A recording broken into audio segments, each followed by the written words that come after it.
दोस्तों नमस्कार।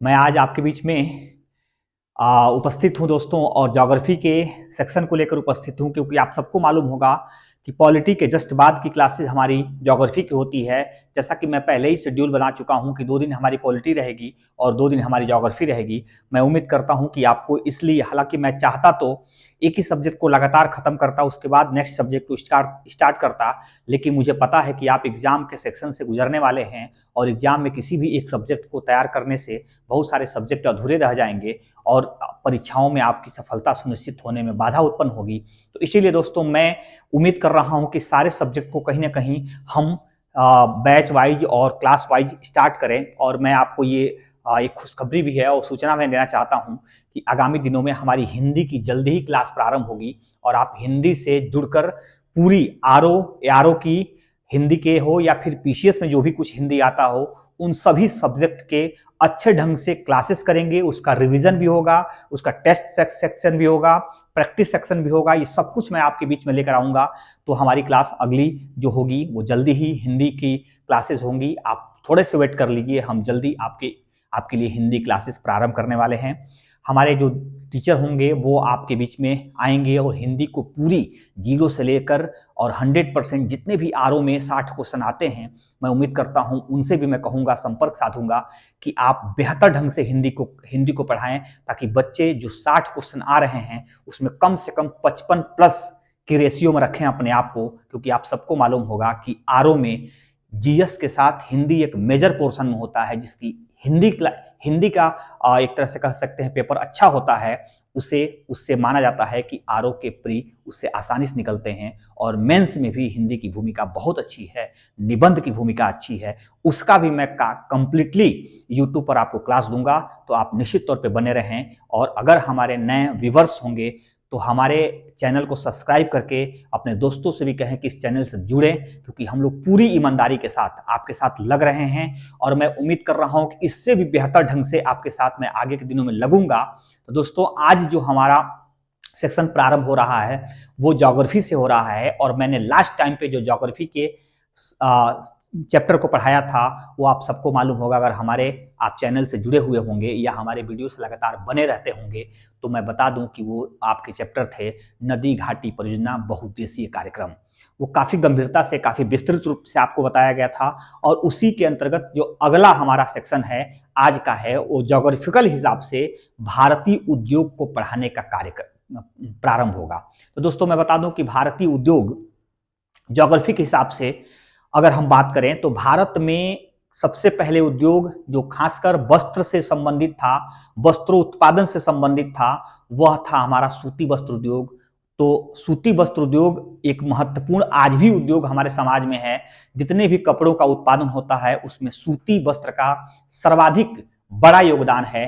तो हम इन्हीं सभी वस्त्र उद्योगों को आपके बीच में आज पढ़ाएंगे और समझने का प्रयास करेंगे कि इन वस्त्र उद्योगों का भारतीय कार्यविधि में किस प्रकार से योगदान है, भारतीय रोजगार में, भारतीय उत्पादन में, भारतीय जो है कि निर्यात में किस प्रकार के योगदान मिल रहे हैं हमें, इन बातों का भी हम उल्लेख करेंगे। तो हमारा जो व्हाइट बोर्ड का ये सेक्शन, हमारा सेक्टर है, ये आपको बता रहा है कि मैं ज़्यादा कुछ लिखा नहीं हूँ, लेकिन मैं कंटेंट आधारित चीज़ों पर बात करूंगा और मैक्सिमम चीज़ों को आपको बता दूंगा कि हमारे जो ज्योग्राफिकल हिसाब से उद्योग से रिलेटेड जो प्रश्न होते हैं वो कहाँ से होते हैं और कैसे उठाए जाते हैं। तो हमारा ये जो इंडिया का मैप है, इसके ऊपर मैं लिखा हूँ भारत का वस्त्र उद्योग। और वस्त्र उद्योग से अगर हम बात करें तो बहुत सारे ऐसे वस्त्र उद्योग हैं जो हमारे देश में उत्पादित होते हैं, उसका निर्यात होता है, उसका बाकायदा हम लोग उपयोग भी करते हैं। तो हम पहले वस्त्र उद्योग की भूमिका क्या है भारत में, पहले इसको समझने का प्रयास करेंगे। तो मैं आपको बता दूं कि भारत दुनिया में वस्त्र उत्पादन में एक प्रतिष्ठित देश के रूप में जाना जाता है।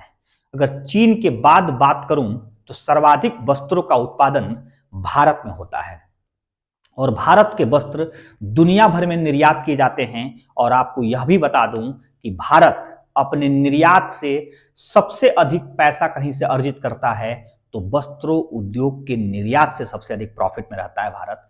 इससे भी आपको पता चल रहा है कि भारत का वस्त्र उद्योग कितना समृद्ध और विकसित वस्त्र उद्योग है। तो दोस्तों अगर हम वस्त्रोद्योग की बात करें तो भारत का वस्त्रोद्योग भारत के जीडीपी में 3 से 4% का योगदान देता है। और यह भी बता दूं कि कृषि के बाद सबसे अधिक रोजगार देने का काम करता है तो वह वस्त्र उद्योग देता है। और संगठित रूप से रोजगार देने का जो काम करता है, असंगठित रूप से तो कृषि देता है, लेकिन संगठित रूप से सबसे अधिक रोजगार देने का काम करता है तो वह है आपका वस्त्रोद्योग। वस्त्र उत्पादन में सर्वाधिक संगठित मजदूर काम कर रहे हैं, कारीगर काम कर रहे हैं। तो यह भी इस मामले में आपको जानना होगा दोस्तों। तो मैंने जैसा कि बताया कि भारत के जीडीपी में, ओवरऑल जीडीपी में, सकल घरेलू उत्पादन में इसका 3 से 4% का योगदान है। अगर मैं बात करूं कि भारत के सर्वाधिक या भारत के सभी औद्योगिक उत्पादन के दृष्टिकोण से हम अगर निकालें इसका डाटा, तो हम आपको बता पा रहे हैं कि इसका योगदान लगभग 14% के बराबर हो जाती है। अगर सभी तरह के वस्त्रों के उत्पादन का कुल औद्योगिक उत्पादन से हम अगर तुलना करते हैं या अनुपात निकालते हैं तो हमारा लगभग 14% तक हिस्सेदारी जाती है। उसी तरह से दोस्तों अगर मैं बात करूं कि हम भारत से बहुत सारी चीजों को निर्यात करते हैं, अर्थात विश्व में बेचते हैं। अगर कुल निर्यात में भारत के वस्त्र निर्यात की भूमिका देखी जाए तो दोस्तों वो 12% की होती है। आपको ध्यान रखना होगा उसकी कुल प्रतिशतता 12% है। अगर कुल रोजगार देने वाले क्षेत्रों में बात की जाए तो पूरा वस्त्र उत्पादन के क्षेत्र में कुल भारत के रोजगार का 21% रोजगार की क्षमता वर्तमान में है। जबकि हमारी जो वित्त मंत्री हैं निर्मला सीतारमण, उनका यह कहना है कि हम रोजगार फील्ड में जो वस्त्र उद्योग का फील्ड है उसमें संभावित अच्छी रोजगार की संभावना बढ़ने की है। तो इससे ये उम्मीद लगाई जा रही है कि हमारा वस्त्रोद्योग में और अधिक रोजगार की क्षमता विकसित होगी। और यह भी मैं आपको बता दूं दोस्तों कि विश्व के वस्त्र उत्पादन में भारत की जो वस्त्र उत्पादन की प्रतिशतता है वो 4.7 अर्थात लगभग 5% के बराबर है। तो इससे आप समझ सकते हैं कि भारत कितना समृद्ध देश है, खासकर वस्त्रों के उत्पादन के दृष्टिकोण से।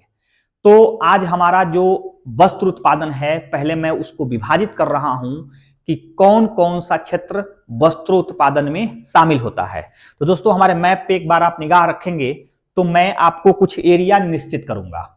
और हालांकि पूरे भारत में हर प्रकार के वस्त्रों का थोड़ा बहुत उत्पादन होता है, लेकिन जो मैं एरिया निर्धारित करने जा रहा हूं वह उस वस्त्र का मुख्य केंद्रीय क्षेत्र है। तो मैं अगर बात करूं कि यह क्षेत्र दोस्तों, तो यह हमारा, इसमें गुजरात और महाराष्ट्र का ज्यादा लोकेशन दिख रहा है। और इस क्षेत्र में सूती वस्त्र उद्योग का सबसे अच्छी भूमिका मानी जाती है दोस्तों, वह है सूती वस्त्र उद्योग। और क्वेश्चन पूछे कि सूती वस्त्र उद्योग का मुख्य केंद्र कौन सा है, तो आपको आंसर देना होगा इजी वे में, महाराष्ट्र है, वो गुजरात है। आप शायद हमारे ज्योग्राफी को पढ़ते हुए भारत के मैपिंग आधारित राज्यों का लोकेशन तो आपको क्लियर कर चुके होंगे, इसलिए मैं यहाँ लिख नहीं रहा हूं क्योंकि ये जो गुजरात का बेल्ट है ये महाराष्ट्र का बेल्ट है। दोस्तों वस्त्रोत्पादन या सूती वस्त्र उत्पादन के बाद अगर मैं बात करूं रेशमी वस्त्र उत्पादन का, तो रेशमी वस्त्र उत्पादन का जो क्षेत्र है दोस्तों वह कहीं ना कहीं इस बेल्ट को कवर करता है। मतलब ये बेल्ट दोस्तों कर्नाटक और आंध्र प्रदेश से रिलेटेड बेल्ट है। तो हम कर्नाटक को और आंध्र प्रदेश के रूप में रेशमी वस्त्र की भूमिका को सबसे बड़े क्षेत्रों में देख पाते हैं। दोस्तों रेशमी वस्त्र यह सबसे अधिक हालांकि कर्नाटक में है, जैसा कि सूती वस्त्र सर्वाधिक महाराष्ट्र में है, उसी तरह से रेशमी वस्त्र सर्वाधिक कर्नाटक में है। अगर दोस्तों मैं बात करूं कि जूट वस्त्र उद्योग की, तो जूट वस्त्र के लिए बेसिकली जो राज्य आपके सामने हैं वह इस प्रकार के राज्य हैं। और ये राज्य आपका दोस्तों वेस्ट बंगाल और बिहार को कवर कर रहा है। तो ये जो वेस्ट बंगाल और बिहार को कवर करने वाला क्षेत्र है वह आपका जूट वस्त्र से रिलेटेड है। और इस मामले में दोस्तों बंगाल की भूमिका सबसे अच्छी है, अर्थात पश्चिम बंगाल में भारत का सर्वाधिक जूट का उत्पादन होता है। तो इसलिए यह क्षेत्र मैं कवर कर दिया। अगर दोस्तों ऊनी वस्त्र की बात करें तो ऊनी वस्त्र में बेसिकली अगर मैं अच्छी भूमिका को इंडिकेट करूं, केंद्रीय भूमिका को इंडिकेट करूं, तो वह पंजाब और राजस्थान का बेल्ट आता है। दोस्तों यह आपका ऊनी वस्त्र है और ऊनी वस्त्र भी एक अच्छी वस्त्र मानी जाती है। खासकर सर्द महीने के मौसम में ऊनी की महत्ता बढ़ जाती है और उसी ऊनी के उत्पादन में पंजाब का लुधियाना हो गया, जालंधर हो गया, राजस्थान का जोधपुर हो गया, जयपुर हो गया, ये सभी क्षेत्र ऊनी के उत्पादन में एक महत्वपूर्ण भूमिका में माने जाते हैं। पंजाब का अमृतसर को आप भूल कैसे सकते हैं, लुधियाना को भूल कैसे सकते हैं, क्योंकि लुधियाना और अमृतसर ऊन उत्पादन के लिए बेहद प्रसिद्ध शहर भी माने जाते हैं। सर्वाधिक उनकी भूमिका भी अच्छी भूमिका है। दोस्तों उसी प्रकार से अगर हम बात करें, हालांकि रेशम के कई वैरायटीज है दोस्तों, रेशम भारत में सर्वाधिक प्रकार की जो इसके वैरायटीज हैं वो भारत में ही पाए जाते हैं। पूर्वोत्तर भारत भी रेशम के उत्पादन के लिए बहुत प्रसिद्ध क्षेत्र माना जाता है, जिसमें ईरी रेशम है, जिसमें मूंगा रेशम है। इन सभी प्रकार की रेशम में भारत का पूर्वोत्तर राज्य बहुत अच्छी स्थिति में है, लेकिन कर्नाटक में रेशम की कोई मुकाबला नहीं है। मलबरी प्रकार का रेशम, हालांकि मैं जब आगे के वीडियोस को बनाऊंगा या इसी क्लास को जब आगे बढ़ाऊंगा तो बाकी सभी के बारे में डिटेल रूप में आपको बताने का प्रयास करूंगा। लेकिन यहाँ पे ये देख लीजिए कि अगर कालीन को हालांकि वस्त्र की श्रेणी में नहीं माना जाता है, लेकिन मैं वस्त्र की श्रेणी से जोड़कर मैं बात करूं दोस्तों, तो कालीन उत्पादन में इस समय हरियाणा पहले स्थान पर है और उत्तर प्रदेश दूसरे स्थान पर पहुंच गया है।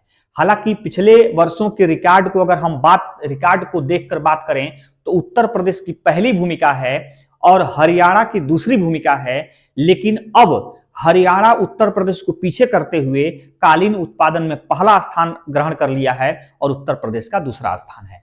तो मैं हरियाणा उत्तर प्रदेश को जोड़ते हुए भी कहीं ना कहीं यही हमको इंडिकेट करना पड़ेगा कि ये कर्नाटक और यह हरियाणा और उत्तर प्रदेश जो है वह कालीन वस्त्र के लिए, कालीन उत्पादन कह लीजिए या कालीन उत्पादन ही मैं लिख दूं, कालीन उत्पादन के लिए एक प्रमुख भारत का क्षेत्र बन जाता है। दोस्तों कहीं ना कहीं यह वस्त्र का मुख्य क्षेत्र है जिसको मैं आपके बीच में रख पाया हूं और मैं इसके पहले इसके सारे डाटा को बता दिया हूं। अब मैं बात करता हूं पहला जो सूती वस्त्र से जुड़ा हुआ है, उसको मैं आज प्रारंभ कर रहा हूं उसी वस्त्र को ज्योग्राफी के हिसाब से बताने के लिए। तो मेरा यहाँ पे जो लिखा हुआ है वो सूती वस्त्र लिखा हुआ है और उसी पर चर्चा आज हमारी रहेगी। दोस्तों मैं बता दूं कि सूती वस्त्र के रूप में भारत हड़प्पा सभ्यता से लेकर यानी सिंधु सभ्यता से लेकर आज तक सूती वस्त्र के उत्पादन में या तो अपनी भूमिका को बहुत महत्वपूर्ण और मजबूत बनाया हुआ है या फिर अग्रणी बनाया हुआ है। आप सबको भी मालूम होगा कि सूती का उत्पादन कपास से होता है और कपास का उत्पादन सर्वाधिक काली मिट्टी में सबसे अधिक उत्पादन होता है और काली मिट्टी का जो क्षेत्र है भारत में दोस्तों वह महाराष्ट्र और गुजरात के क्षेत्रों में है। और आप यह भी जान सकते हैं कि महाराष्ट्र में कपास सबसे अधिक उत्पादित होता है। हालांकि कपास से बने हुए जो सूती वस्त्र हैं उसमें कभी गुजरात तो कभी महाराष्ट्र की भूमिका आगे पीछे देखी जाती रही है, क्योंकि जब मैं डाटा को पढ़ रहा था तो मैं उसमें देख रहा था कि महाराष्ट्र में 119 बड़ी मिलें जो सूती के लिए लगाई गई हैं तो गुजरात में 118 मिलें लगाई गई हैं। तो इसीलिए इन दोनों के उत्पादन में कभी गुजरात का पोजीशन अच्छा पहले नंबर पे होता है तो कभी महाराष्ट्र का पोजीशन पहले नंबर पे होता है। तो ये दोनों राज्य जो है कि सूती वस्त्र को लेकर अग्रणी प्रदेश या अग्रणी राज्य कहे जाते हैं। और अगर सूती वस्त्र की बात करें तो आधुनिक सूती वस्त्र की शुरुआत अगर मानी जाए तो 1818 में कलकत्ता के पास फोर्ट ग्लोस्टर नामक एक जगह है, वहीं पर इसको प्रारंभ किया गया था। अंग्रेजों के समय में प्रारंभ किया गया था, 1818 में प्रारंभ किया गया था। लेकिन दोस्तों यह जो सूती वस्त्र का यहां मैं लिख दे रहा हूं 1818 और ये फोर्ट ग्लोस्टर, दोस्तों ये फोर्ट ग्लोस्टर नामक जगह है और कलकत्ता के पास है। वहीं पर पहली सूती के लिए कारखाना लगाया गया था, लेकिन वो कारखाना विफल रहा। हालांकि विफलता के कारण तो बहुत सारे गिनाए जा सकते हैं, लेकिन एक तो साफ साफ यही कारण दिख रहा है कि सूती कपास ज्यादा उत्पादित होता है महाराष्ट्र में, कारखाना लगा दिया गया बंगाल में। तो विफलता के तो एक कारण यही दिख रहे हैं। लेकिन दूसरा जो कारखाना था वह था 1854 को जो पहला कारखाना लगाया गया, सफल कारखाना लगाया गया, वह लगाया गया मुंबई में।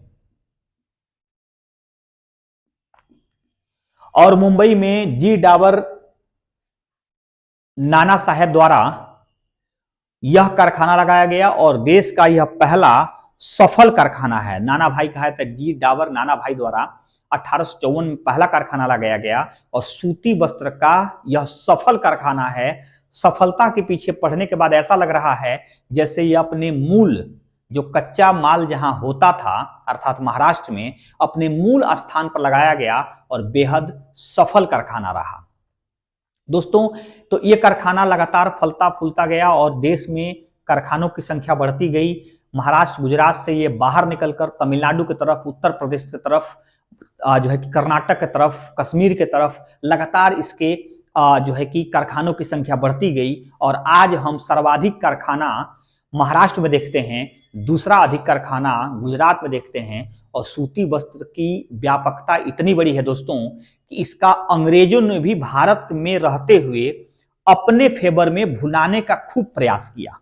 क्योंकि आप सबको मालूम होगा कि कपास के सस्ते गांठों को ले जाकर अंग्रेज अपने वहां ब्रिटेन में एक मैनचेस्टर शहर बसाकर कपड़ों के उत्पादन के लिए वह शहर दुनिया भर में ब्रांड बना दिए सब, मैनचेस्टर।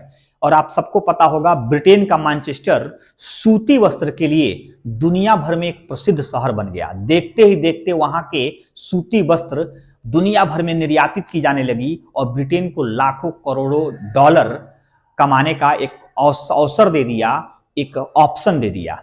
तो दोस्तों मैं बता दूं कि वह सारा कुछ भारत से लाभ लेकर किया गया, एक शुरुआत थी। भारत इसी तरह से सिर्फ और सिर्फ कच्चे मालों से कुछ पैसे इनकम करता था, जबकि इसी कच्चे माल से कपड़ा बनाकर ब्रिटेन भारी मात्रा में पैसा कमाने की शुरुआत कर दिया।